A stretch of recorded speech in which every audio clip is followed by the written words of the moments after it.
Hello and welcome to another edition of Critical Q&A, the show where I answer your questions based on what you have sent me by email at askchrisshelton@gmail.com. Hey everybody. Thanks very much for inviting me into your home this week. Let's have a Q&A show. I wanted to first, since I have not done this in a little while, I wanted to actually put in a plug for my Patreon account, for my Patreon campaign, or for basically support for this channel through Patreon. It is, since I haven't explained this or broken this down in a little while, I'd like to just quickly explain what that is so people who are not familiar can know what this is about. It's a way of supporting the channel by basically contributing $1 or $5 or however much you want every month to my cause, to my channel. There are different ways that Patreon there are different systems that exist on that platform. Like some people do it by piece of content that they upload, like songwriters or something, because they're not uploading every week. Like I am, where I literally am uploading content every single day of the week. So I don't charge that way. Instead, what I do is I have a monthly thing where you can just kind of contribute a flat amount every month, or you can do a yearly amount, and then at that gets broken down by month. But that is a one and done for an entire year of membership on my Patreon page. And I don't have tons of perks or individual things on my Patreon account. I've done stuff. I've done monthly Q&As for my Patreon supporters and stuff in the past, but it didn't really seem like that was something that they wanted from me. There were not a lot of feedback or a lot of people doing that. They just wanted to support my channel, and I'm completely okay with that. So I'm not heavy on the perk side of things, but if you're a Patreon supporter, then of course when you send me questions, I put them at the top of the queue. I have a separate section for my patron questions, and I try to get to those every single week as much as I can. And of course, you can always privately message me through Patreon, and I have conversations and chats with people that way also. And I obviously, because people are supporting me through that, will tend to bump up the importance of those communications. So anyway, that is Patreon, and it is a way to support this channel. Another way of doing this is to, of course, you can always send love or support through PayPal. I have links to my PayPal account and to Patreon in the description section to this video and every video I have ever posted. So you can always look in the description section of my videos and find those links. All right, so just wanted to put that there. And I also wanted to say there was no podcast this week. I did not do a Sensibly Speaking podcast. Just had a little bout of the ups and downs, and wasn't quite feeling it. Tried to sit and do something, but it really wasn't working out, and I just didn't feel right about it, and didn't feel like it was something that that was working. And so I didn't want to do that to you guys just for the sake of putting something out there. So it didn't quite work out this week, but we did do a critical conversation show on Friday, and I was joined by Mel, and we had a nice discussion about free speech and related issues. So I hope you guys will check that out. And also, I do have one other favor to ask you as a channel subscriber or watcher. If you are somebody who has been watching my channel and enjoying my work, I would ask that you please share my channel with somebody, anybody, and just somebody you think would enjoy it, would like it, would think that the content I'm providing is useful, educational, entertaining. If you feel that's the case, please share my channel with somebody and encourage them to sign up. I have, or subscribe really, is that there is no sign up that goes on here. But I want to grow my channel, and it is continuing to grow. It's not like my channel is tanking or going down in any way. It just keeps kind of going. And I think we're coming up around 38,000 subscribers or something now at this point. But I want to get more viewership. I want to get more engagement. I want to get more community going on here on my channel. And the best way I know how to do that is actually just word of mouth through the people who are actually the most avid fans or critics, as I call you, my critics out there. That's who I want to spread the message out there. Okay. So, anyway, like I said, if you could do that for me, that'd be awesome. And of course, I'm always down for any feedback, suggestions, criticisms, anything you have for me in terms of how I might do better on my channel, do better with my content, do more with my content. You guys have given me tons and tons of awesome suggestions, and some of them I've taken and some of them I haven't. So don't feel bad if I don't. I'm always just looking for ideas and ways to continue to grow and ways to educate. So anyway, there you go. There's my little rambling intro for this week. Let's get on with your questions now. Steve Wood, you described a film Hubbard made showing a young boy traveling to a different planet, bringing Scientology to a new civilization there, and it got me thinking. I'm interested to know if Hubbard laid out a game plan for exactly how Scientology was to be delivered in the event of a nuclear holocaust, for example. As I'm sure you agree, it's hard not to write this without a big smile on my face, as I know it sounds completely crazy, but I'm interested to know if he broached this very important topic. After all, if the amount of detail he spent in explaining how to clean a window, one would think the details involved in how to restart Scientology after a nuclear holocaust should be very detailed, should they not? Hey, thanks, Steve. Yeah, I'm sure there are very detailed instructions somewhere, but we don't have them. They're not public issue. They were never issued in any non-confidential form that I was aware of.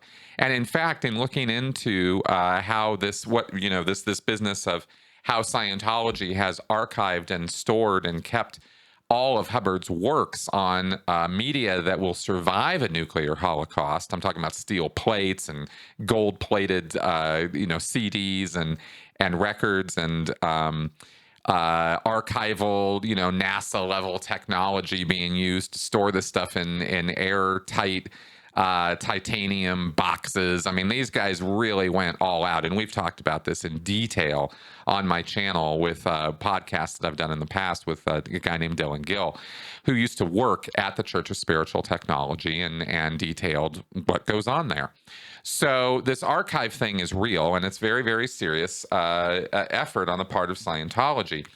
And there are numerous locations where they have these archived places. Twin Peaks, California. There's actually a Wikipedia page about this.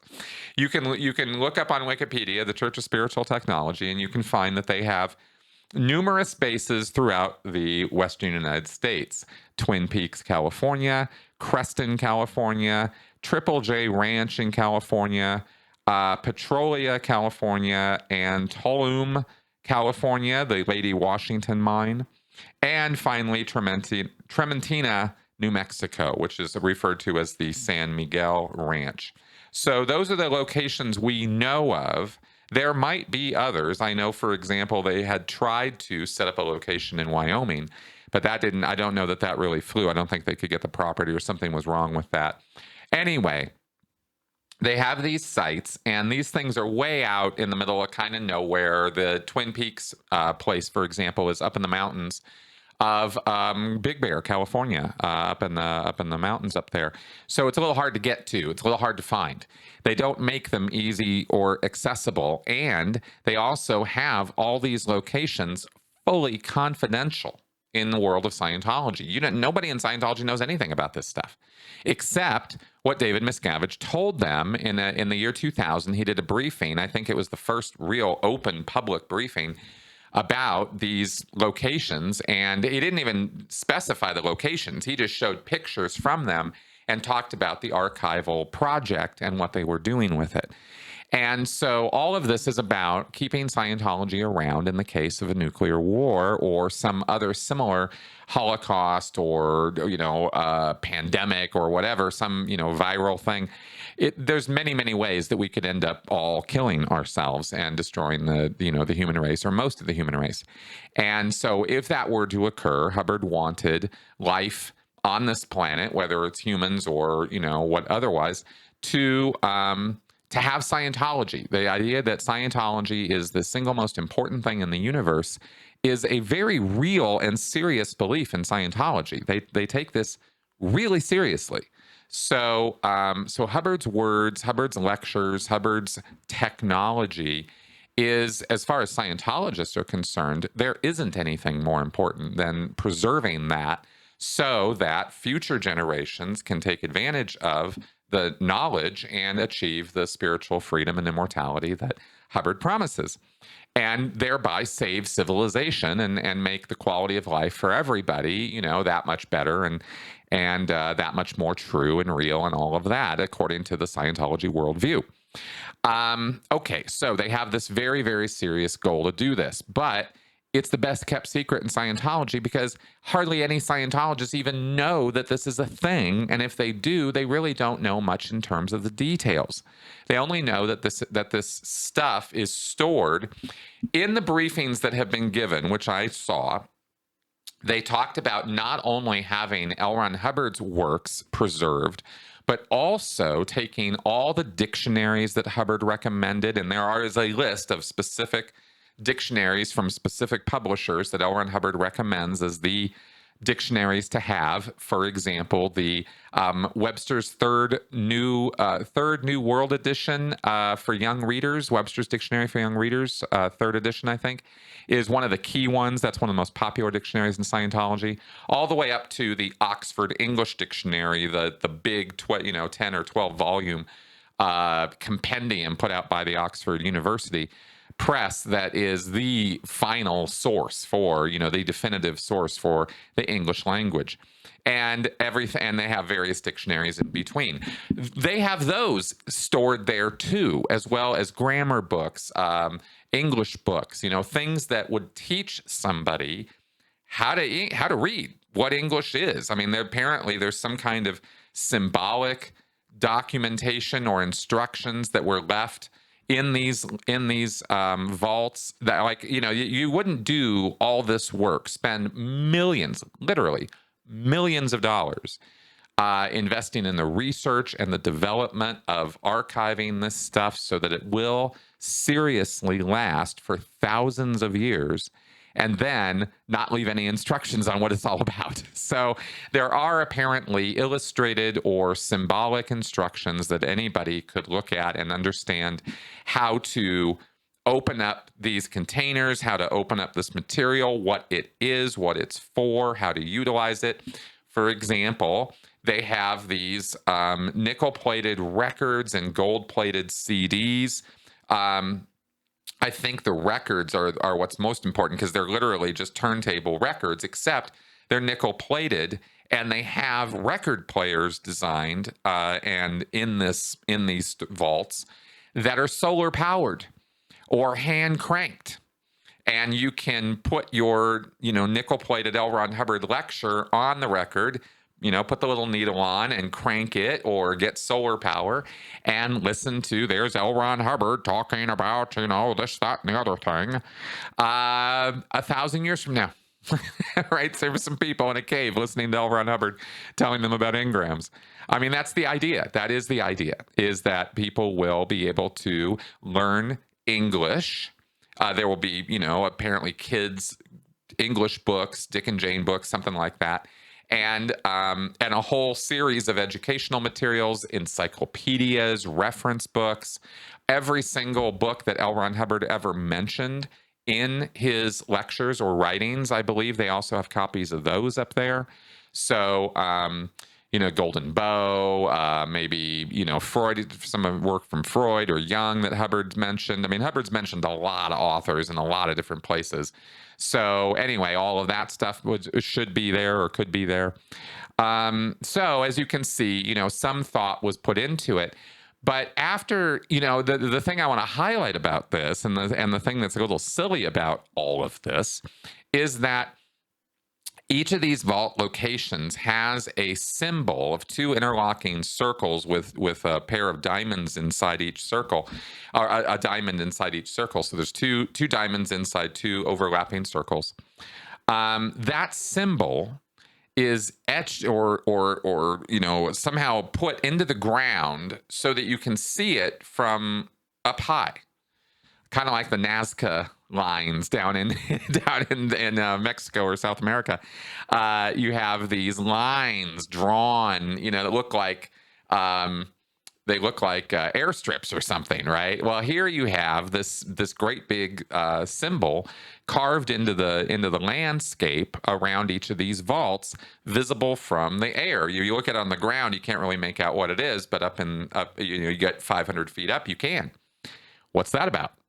Well, apparently, this symbol is supposed to be there as a calling card for, oh, this is an important location that, spiritually you should be connected with, or that somehow is a beacon for, Thetans who will glom onto these locations or find them through this symbol. And yet this symbol is completely unknown in Scientology. Nobody talks about this symbol. Nobody knows anything about the Church of Spiritual Technology or its logos and its mission. I mean, there's very little about this other than this briefing from Miscavige in 2000. This doesn't really get talked about a whole lot unless they're doing fundraising around it. They have fundraised for this archive project millions and millions of dollars from Scientologists. So they've briefed some Scientologists in some detail about this to get money from them. But otherwise, your run-of-the-mill daily Sea Org member, staff member, Scientologist, they're not thinking about, knowing anything about, or briefed in on what this whole archive thing is really all about, or what that symbol means, or any of this. And you'd think if you were trying to get all the Scientologists on board with this preservation of the tech thing, and you really needed all of them to have it kind of, branded into the side of their head that this symbol is important and that they need to rally to it in the case of some kind of disastrous circumstances, literally epically awful genocidal sort of things, then you'd want to have that symbol very prominent in people's minds in the world of Scientology so that they would know, oh, these locations are very, very important and I need to remember them even into my next life.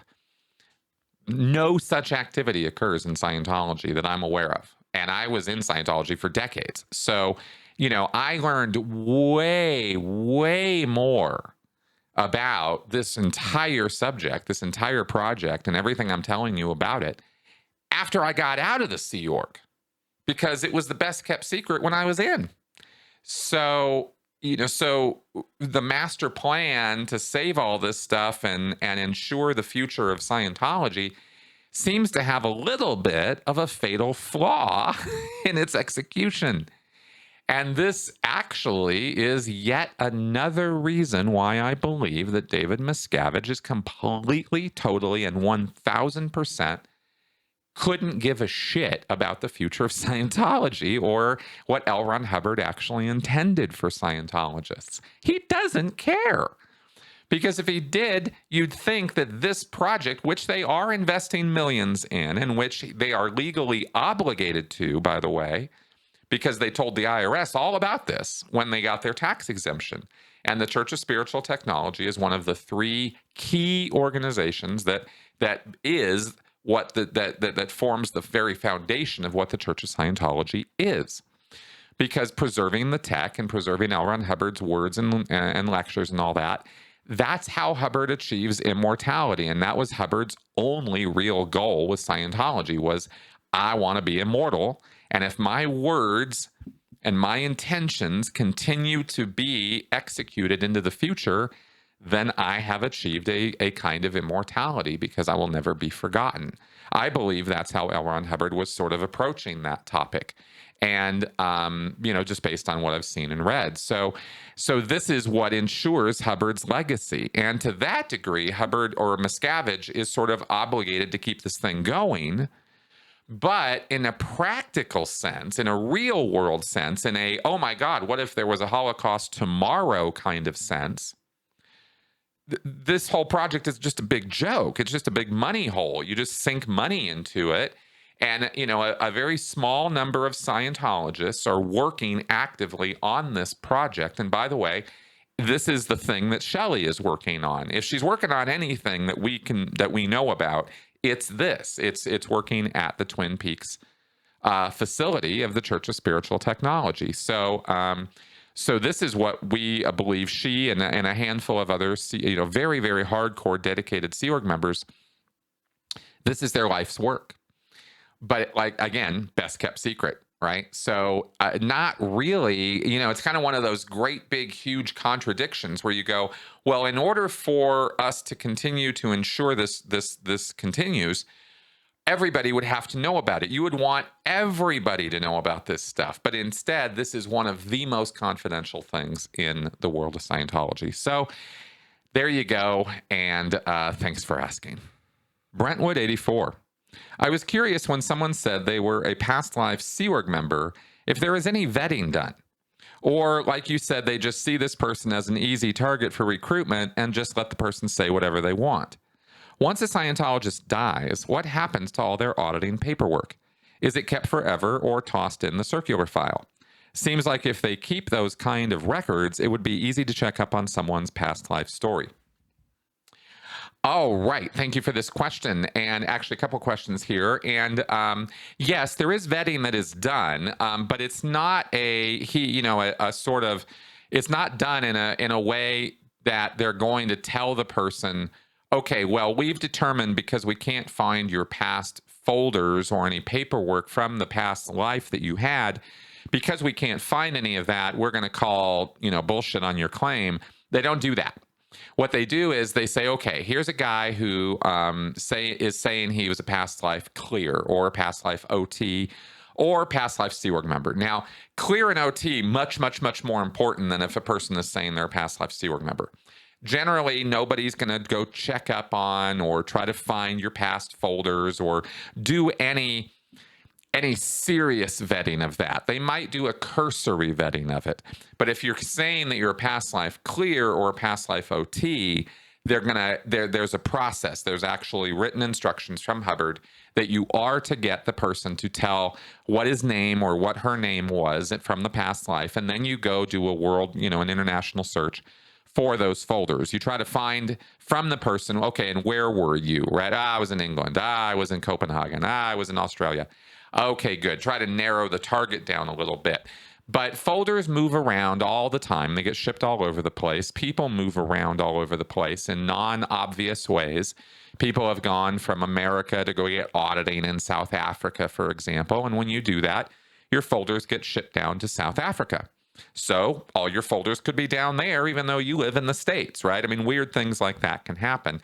So it can be that, there is no master international database, at least there wasn't when I was in, of all the PC folders on the planet. There were databases, computerized databases being put together of the PC folders, so they might have such a thing now. But at the time that I was in, they didn't, and they were still compiling and putting all that stuff together and sort of digitizing it all. PC folders are always kept. They are never, ever, ever, ever, ever thrown away.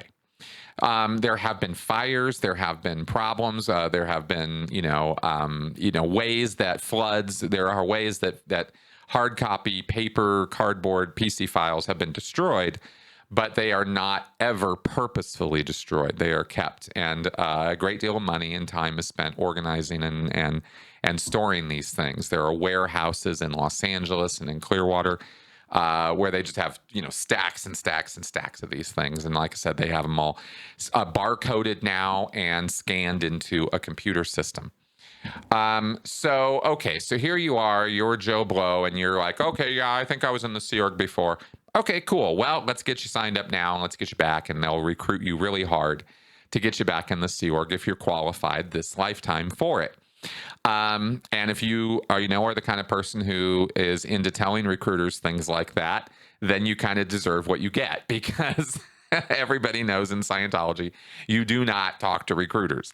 They are the most annoying people in Scientology. Everybody hates the recruiters, but recruitment is something that has to happen, and people do get recruited all the time, and it's a big, kind of bludgeoning process of beating people down until they finally cave in and agree to do it. I did a lot of recruitment, and that's kind of how it goes. Anyway, as far as, looking back up and vetting the person, it's, when you're recruiting somebody for staff or for the Sea Org, very little vetting is done. There is a list of qualifications that are checked.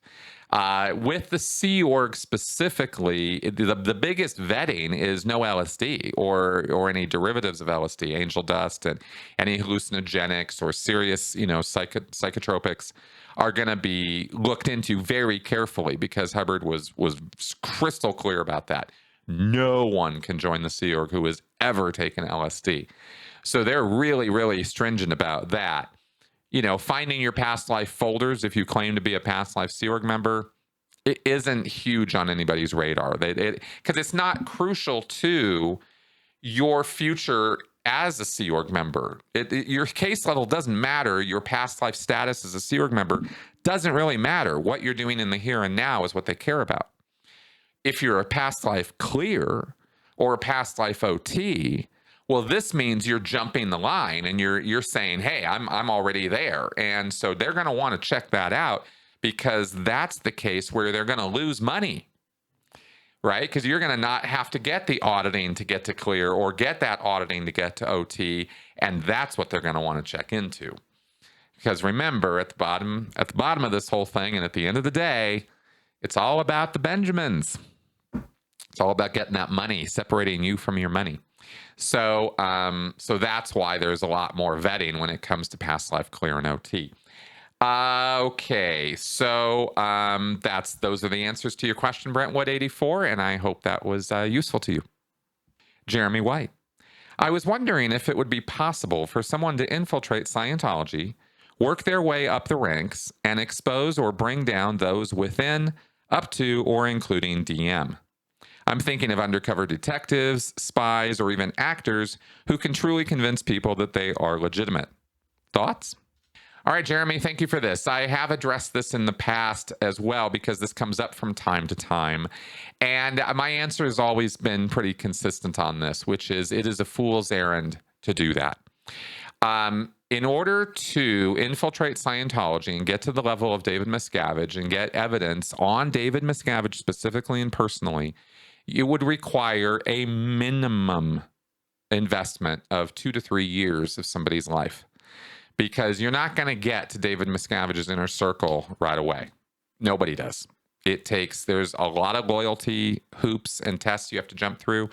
There are a lot of, and this is all involving the use of the e-meter and Scientology knowledge and production. You have to be a very, very productive Sea Org member and really basically be somebody who kicks ass and takes names in order to even be considered to get bumped up to international management or the international level, because there's a whole vetting process, there's a whole qualifications process you have to go through.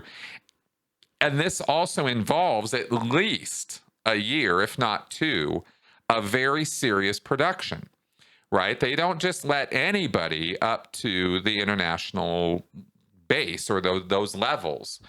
You have to be trusted, especially now. I mean, because they've pulled in their flippers, they've circled the wagons. They are an extremely paranoid group. Scientology's been infiltrated. There have been people from media, people who have been looky-loos, who have gone into Scientology and tried to come out, and done journal articles, YouTube videos. I mean, there are infamous people on this, and they routinely, you'll notice if you look into this or research this at all, since I've gotten out of Scientology, there have been no less than 3 very prominent examples of people infiltrating Scientology and then reporting on it. And they got caught every single time by Scientology and kicked out by Scientology to varying degrees of seriousness. And the Office of Special Affairs gets involved, and then they start, stalking, and they hire private investigators. And there's all kinds of trouble that comes from trying to fool or pull one over on Scientology. And because they're so paranoid and they are constantly checking people and constantly looking, especially for new people coming in, they're gonna catch you, is basically what I'm trying to say, right? Unless you are mentally, psychologically prepared for and have prepared a backstory with documentation, witnesses. I mean, you have to have a real setup. You have to look at this as infiltrating the mob. What would it take to be an undercover agent infiltrating the highest levels of the mob? How long does that take? What do you have to do in order to make that happen? What sort of criminal activities do you have to engage in? What sort of moral compromises do you have to engage in? What sort of things do you have to agree to? What kind of relationships do you have to engage in? How many people do you have to fool? Right? How many friendships do you have to make that are not really friendships? A lot. The answer to these questions are a lot. and this would be a long-term effort. And in terms of collecting evidence, reporting back to outside people, the higher up you go in Scientology, the harder this becomes. I kept a cell phone on me when I was routing out of the Sea Org because I was in touch with my significant person that ended up dumping me. But I was in touch with her for months with a secret cell phone that I had. It was really, really hard on a contained Sea Org base, a little enclosed world that it is. It was really hard to keep that secret for months. Checking in, talking every now and again, that kind of thing as I was leaving Scientology. So I was keeping her in the loop on what was happening, and we were staying in touch. That was hard, right? I can't imagine the amount of pressure somebody would be under if they were to get into David Miscavige's inner circle and were trying to collect evidence and report on this guy. So basically, bottom line is I don't recommend or condone or endorse or suggest or anything like that people try to infiltrate Scientology or get some, schemy idea that they're going to go in there and collect some evidence and walk out and bust David Miscavige. It would take professionals at a really professional level to do that kind of work. And the proof of that is the fact that, many people have tried and failed to get, and by failed, I mean they failed to get the real goods. I mean the stuff, the deep stuff, the things that would come out that we don't already know. There's the things about Scientology at the entry level and at the mid levels. We know everything about that already. There's nothing unknown there. It's abusive, it's nefarious, it's awful, and we know all about it. The things at the highest levels that we don't know all about are very hidden for a reason, and they're very well hidden, and it would take a professional effort to get those. And I know how to do it. I know what it would look like to do it. And I would be more than happy to advise FBI agents or, police law enforcement officials on how to do it, because I know exactly how to do it. But I haven't seen anybody come even remotely close to doing the things that would be necessary in order to make that happen. So, and I don't see that law enforcement's ever going to get interested enough and put enough of a budget together to do that. I wish they would. It would be awesome and amazing. But I just don't see anybody motivated enough to carry that out. So there you go. Stefan tweet. Does joining and belonging to destructive cults possibly provide the member with a form of self-medication which eventually becomes unhealthy? Does it possibly cause the member to, quote, numb out inner pain and strife, not unlike an alcoholic drinking a beer, a gambling addict placing a bet on a baseball game, or a relationship/love addict jumping from partner to partner? Stefan, thank you very much for this question. Basically comparing addiction modes or models to a cult model. And there are very, very definitely similarities there, and brain chemistry especially. We're talking here about dopamine and other neurochemicals, neurotransmitters that get activated during times of pleasure or intense euphoria, causing these kind of getting high, these kind of experiences. These are the most powerful sort of sensory experiences that we have as human beings. And when we get these neurotransmitters, these chemicals in the brain firing off in particular ways, we experience amazing. We have these events of what we think are amazing perception and ability, as well as just staving off, if not that, at least staving off the difficulties and traumas and stresses of the day-to-day of our lives, right? We want to get away from the psychological torments of our job or our family life, or our Aunt Jemima giving us a hard time, or whatever. We want to get away from that, escape from that, and we want to feel better. And those chemicals are what make us feel better, and they make us feel significantly better. And so once we do something, anything that creates that hit, we want it again and again and again. And this is exactly what happens in Scientology with the auditing. That's where it's most prominent. There are similar moments of euphoria, similar dopamine hits during training, during classwork. That can happen from time to time too. But the most powerful Scientology experiences, the thing that it has to offer the most, is in the auditing. And this is why I say auditing is not doing what you think it's doing. Scientologists are told that auditing is erasing past trauma. It's not doing any such thing. What it's doing is it's giving you a dopamine hit in the here and now in regards to your past. And so you feel this sense of euphoria or settlement or responsibility or closure or whatever with these incidents in the past. But the theory on which Scientology is built is wrong. It's false theory. It's pseudoscience. So the trauma that you experienced in the past and the way you're dealing with it now by taking euphoria hits may or may not relieve that past trauma. For some people, it will. It'll good. They're not going to think about it anymore. But more often than not, that trauma didn't go anywhere. And you certainly didn't erase anything out of your brain. So it's a false sense of dealing with that trauma.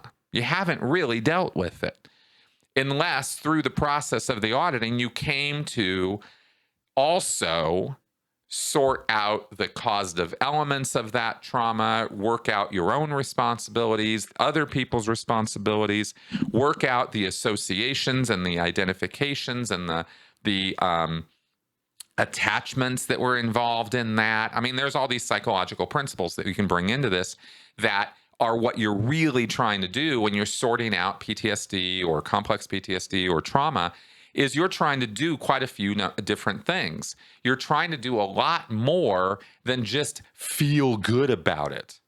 And what Scientology offers you is kind of a, you have this past trauma. Well, here, snort this line of cocaine, and you're going to feel way better about that and everything else. So in that sense, it's very similar to an addiction model. And I'm not an addiction expert, so I only have had a passing experience with this in my classwork. And so I'm not going to go into deep detail about this or make further analogies about it because I don't want to overstep. But I can say this much with certainty, and I hope that that what I've put here helps clarify why auditing and why Scientology can become so important to people. Is it's not just the community and it's not just the goal of personal spiritual freedom. It's also there is an addiction factor here as well with the auditing. And like I said, I've touched on that a little bit in the past here and there, but I think that that's actually kind of important to the general picture of what's going on with Scientology. Dolly Jean. I have a friend who's an avid Scientologist and who recently went clear. It got me thinking about how people really feel or expect they should feel after going clear. Does their relationship with others change much, or do they feel they should be able to, quote unquote, read others' tone levels have the ability to fix flawed relationships, or that life in general is completely different from the moment they attest. It's hard for me to believe that the euphoria they feel initially really lasts.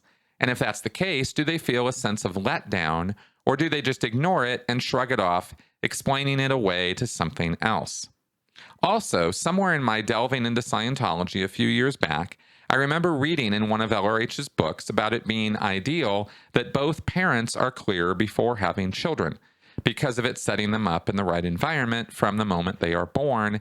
And I wondered if you'd heard anything about this, or if it is a thing that Scientologist couples think about and take seriously enough that they hold off having kids until they are both clear.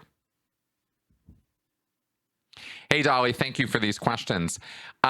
Okay, so as I was mentioning in my last answer, there is definitely an addiction factor or an addictive euphoric hit kind of factor to auditing.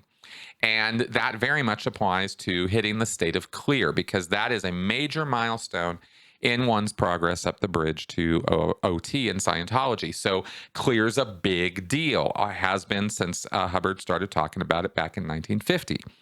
Long time ago.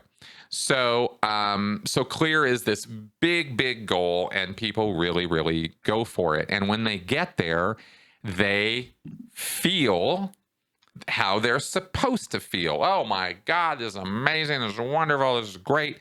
When I went clear, I was out of my head. I couldn't believe it. I felt wonderful. I was really on top of the world for a while, right? It's not permanent at all. And I've seen auditing results, fade away within an hour. I've seen people who go clear or do some of the OT levels who are on a high for months.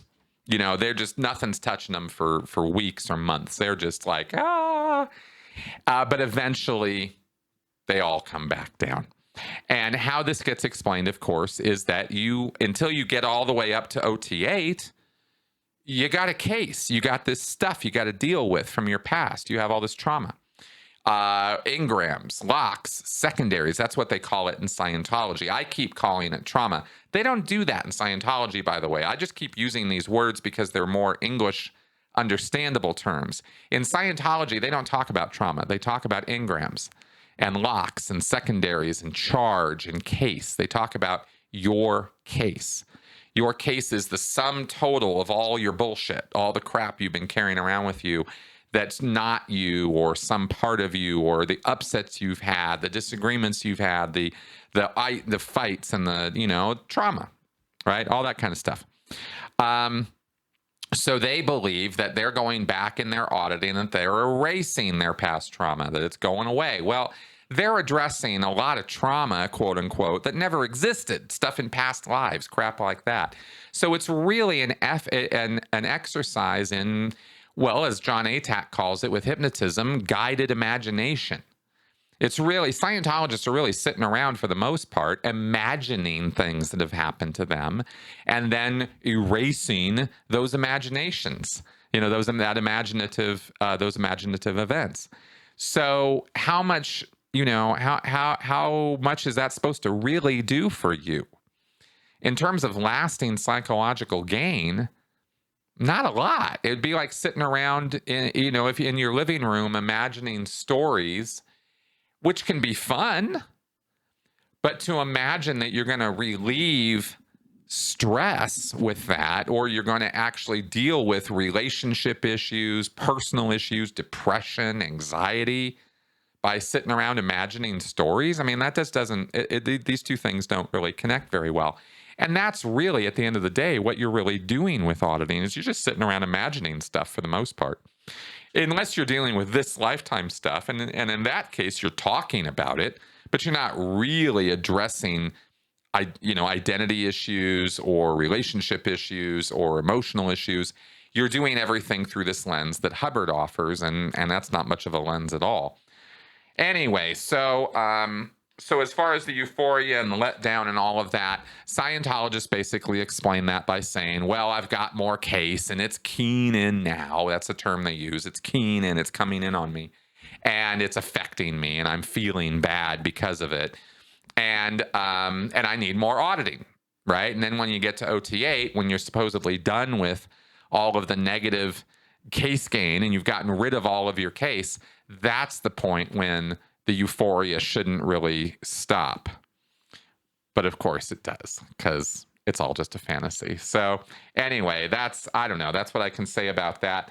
As far as the clear thing, I never heard of or saw anybody in Scientology holding off on having kids because they weren't clear yet. I never heard that. It might well be that somebody took that advice to heart, or some couple did and didn't have kids till they were both clear, but I never met them.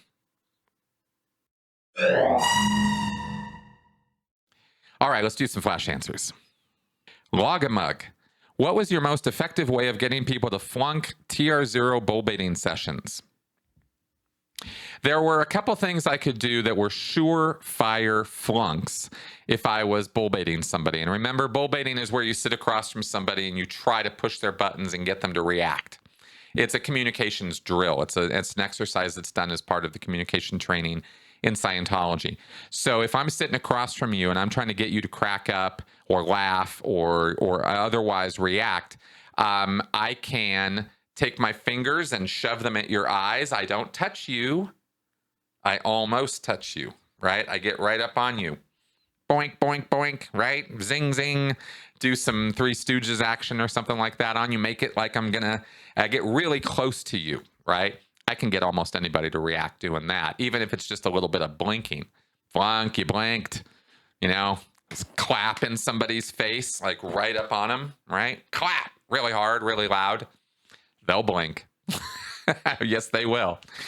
Also, telling dirty jokes or insulting the person directly about their sexuality, about their appearance. Really basically being willing to cross lines of social norms or etiquette, is basically how you do it, and you get people riled up. And any kind of little rile up, any kind of reaction at all. Flunk, you blinked. Flunk, you laughed. Flunk, you this. Flunk, you that. Until you get the person not reacting. You keep doing it.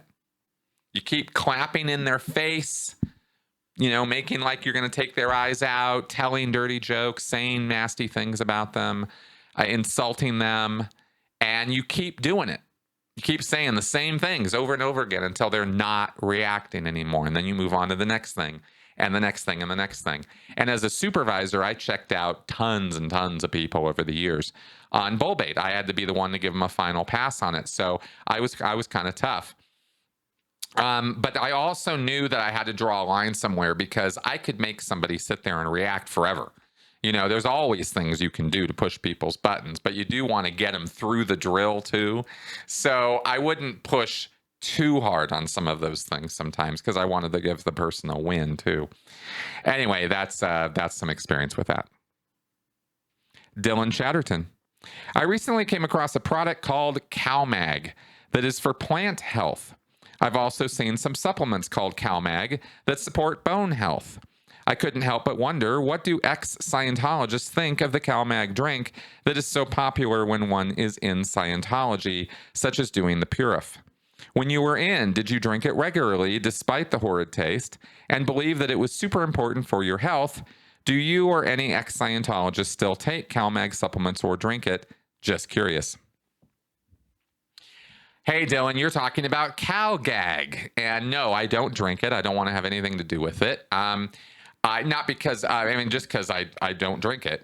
Not because calcium or magnesium are inherently bad for you. If you need that supplement for your bone health or something, fine, go ahead and take it. But that Scientology crap it is horrid tasting. It's really bad. And if you mix it wrong with too much vinegar, you get apple cider vinegar in with the mix. Oh man, really unpalatable stuff.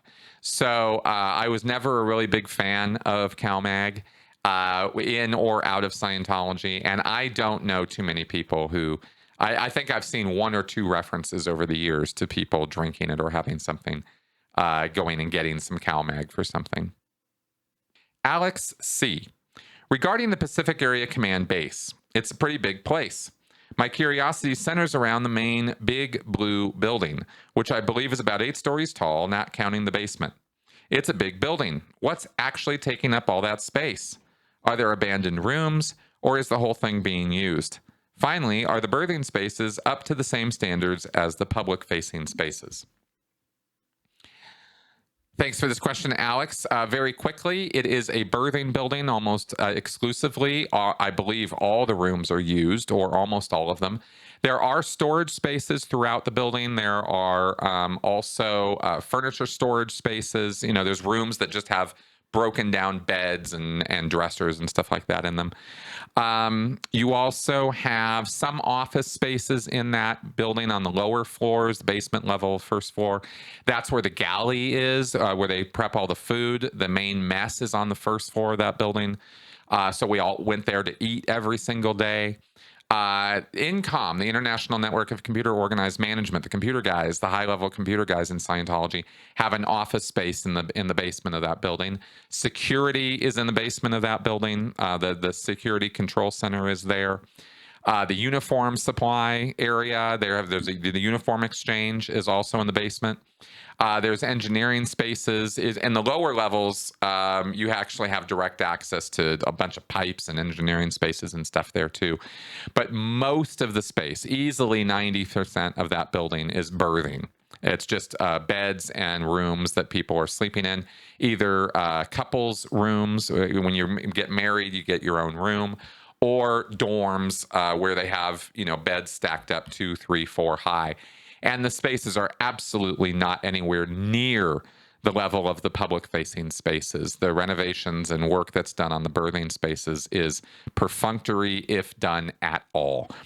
Sea Org members live very slovenly, very low quality lives in those birthing spaces. They're really bad.